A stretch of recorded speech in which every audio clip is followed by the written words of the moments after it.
Coming up, First Lady Melania Trump knows what to expect of Democrats, and disgraceful behaviour from Democrats during the Trump congressional speech, and no room for negotiations with tariffs, so Trudeau blusters.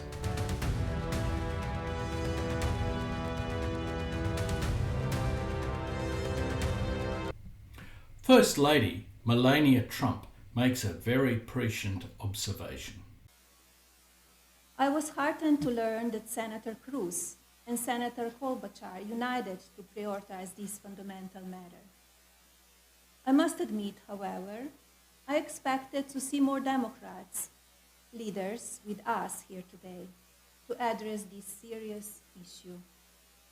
Surely, as adults, we can prioritize Americans' children ahead of partisan politics. Senators Cruz and Klobuchar jointly prioritised combating revenge porn. Unfortunately, the First Lady brought to light that the Democrats generally were not exactly behaving like adults and were full of petty partisanship. This really presaged what occurred during the President's speech to Congress. Watch. Speaker Johnson, Vice President Vance, the First Lady of the United States.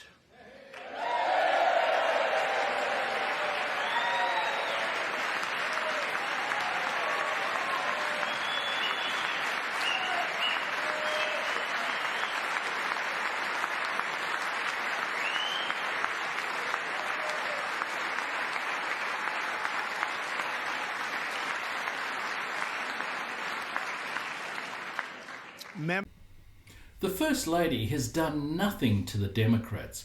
She is not directly involved in politics, yet the morose Democrats cannot even applaud her as simple good manners would dictate.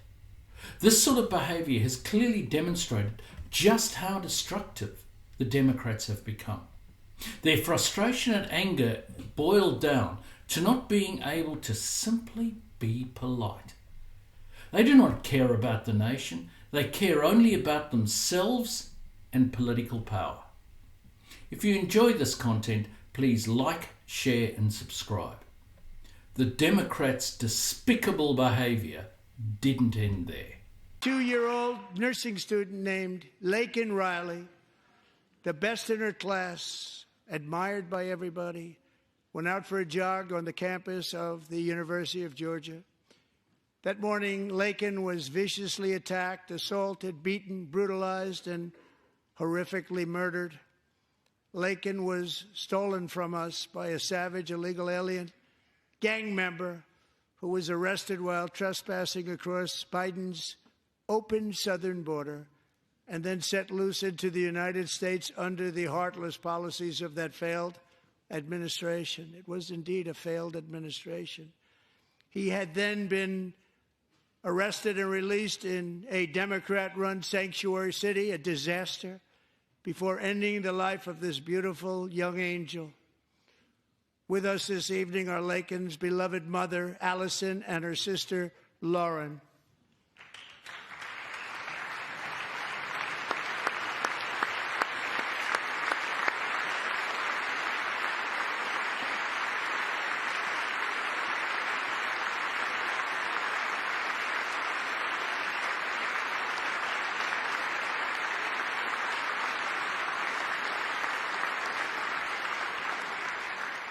Last year, I told Laken's grieving parents that we would ensure their daughter would not have died in vain.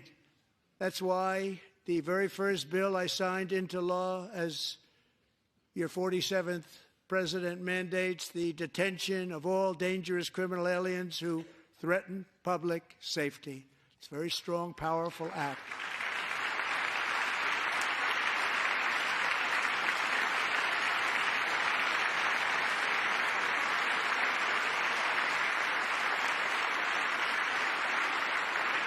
It's called the Laken-Riley Act.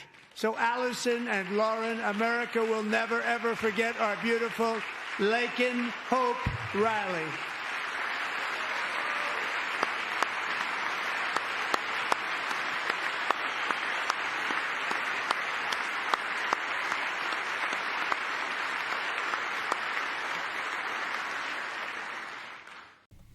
Okay, so the Democrats may state that Melania Trump deserves it simply for the fact that she is President Trump's wife. But how about Laken Riley's mother and sister, and a law named after the murdered Laken? A few decent Democrats applauded, most didn't. This says so much about today's Democrats. They are utterly repulsive. They cannot even recognise the pain and mourning of a mother and sister, nor the fact that a law was passed in Laken Riley's name, a law that really should be supported by any decent person. Do you think that that is it with the Democrats? No fear. 3.5 years ago, ISIS terrorists killed 13 American service members and countless others in the Abbey Gate bombing during the disastrous and incompetent withdrawal from Afghanistan. Not that they were withdrawing, it was the way they withdrew. Perhaps the most embarrassing moment in the history of our country. Tonight, I am pleased to announce that we have just apprehended the top terrorist responsible for that atrocity, and he is right now on his way here to face the swift sword of American justice.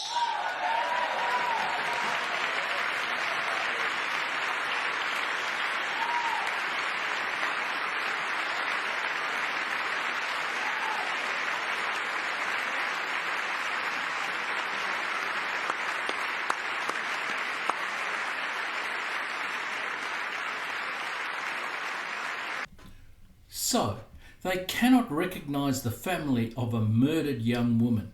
Here they cannot even recognise and applaud the capture of a murderous terrorist bomber who killed and maimed so many Americans in the final days in Afghanistan.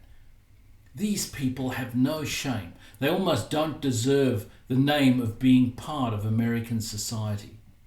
Trump correctly said that nothing he did could elicit applause from the Democrats. How right he was. And just to prove the point. On minerals and security, Ukraine is ready to sign it at any time that is convenient for you. I appreciate that he sent this letter, just got it a little while ago. Simultaneously, we've had serious discussions with Russia and have received strong signals that they are ready for peace. Wouldn't that be beautiful? Wouldn't that be beautiful?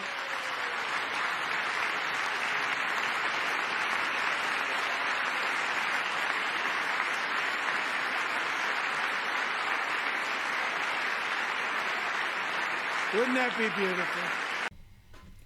Remember those old beauty contests where contestants said that they wished for world peace? You would think that something like that was completely anodyne and not non-political and could be supported and cheered by any human being who had any sense of sympathy, caring or empathy or any decent human emotion at all. Unfortunately, not today's Democrats. They can't even cheer the prospect of peace in a war that has killed hundreds of thousands. And to think this mob used to accuse Republicans of being warmongers. And Trump spoke of tariffs. If you don't make your product in America, however, under the Trump administration, you will pay a tariff, and in some cases, a rather large one. Other countries have used tariffs against us for decades, and now it's our turn to start using them against those other countries. On average, the European Union, China, Brazil, India, Mexico and Canada, have you heard of them? And countless other nations charge us tremendously higher tariffs than we charge them. It's very unfair. India charges us auto tariffs higher than 100%. China's average tariff on our products is twice what we charge them. And South Korea's average tariff is 4 times higher. Think of that, 4 times higher. And we give so much help militarily and in so many other ways to South Korea. But that's what happens. This is happening by friend and foe. This system is not fair to the United States and never was. And so on April 2nd, I wanted to make it April 1st, but I didn't want to be accused of April Fool's Day. That's not, just one day cost us a lot of money. But we're going to do it in April. I'm a very superstitious person. April 2nd, reciprocal tariffs kick in. And whatever. Trump pointed out how much America gets hammered by tariffs imposed by other countries. He says that this will not be tolerated anymore and that reciprocal tariffs will be applied. Hopefully this will result in tariff barriers coming down on both sides.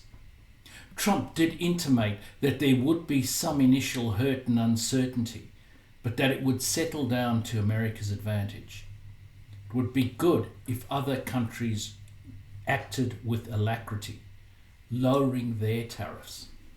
Then he spoke on the issue of Mexico and Canada.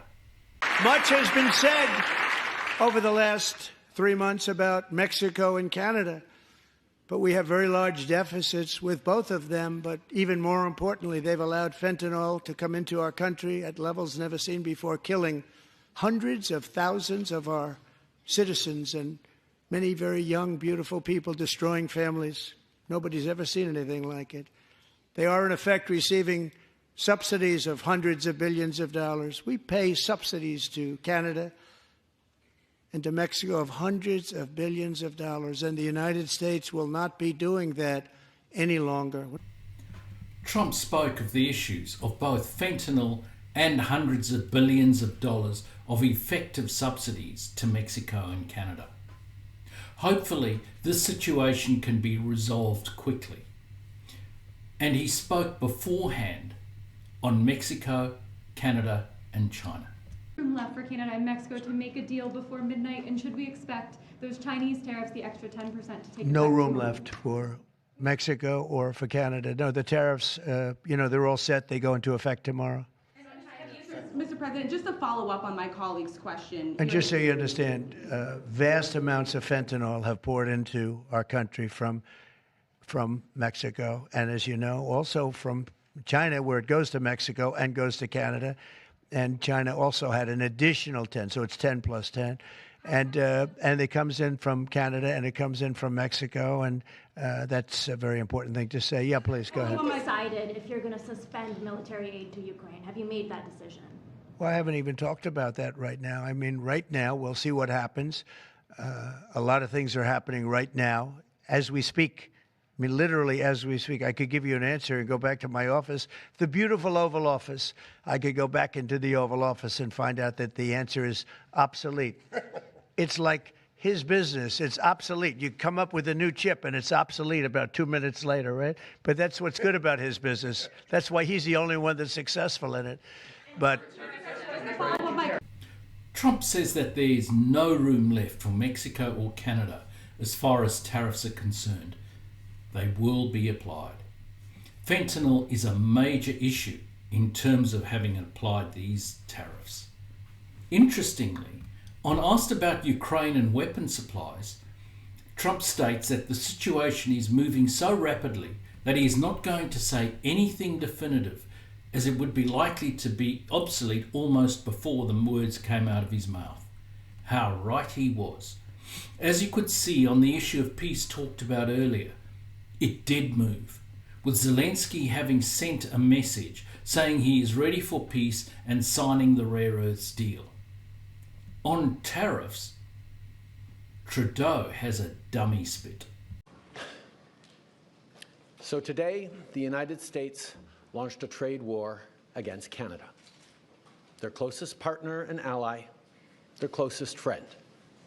At the same time, they're talking about working positively with Russia, appeasing Vladimir Putin, a lying, murderous dictator. Make that make sense. Canadians are reasonable, and we are polite, but we will not back down from a fight. Not when our country and the well-being of everyone in it is at stake. Trudeau speaks of a trade war.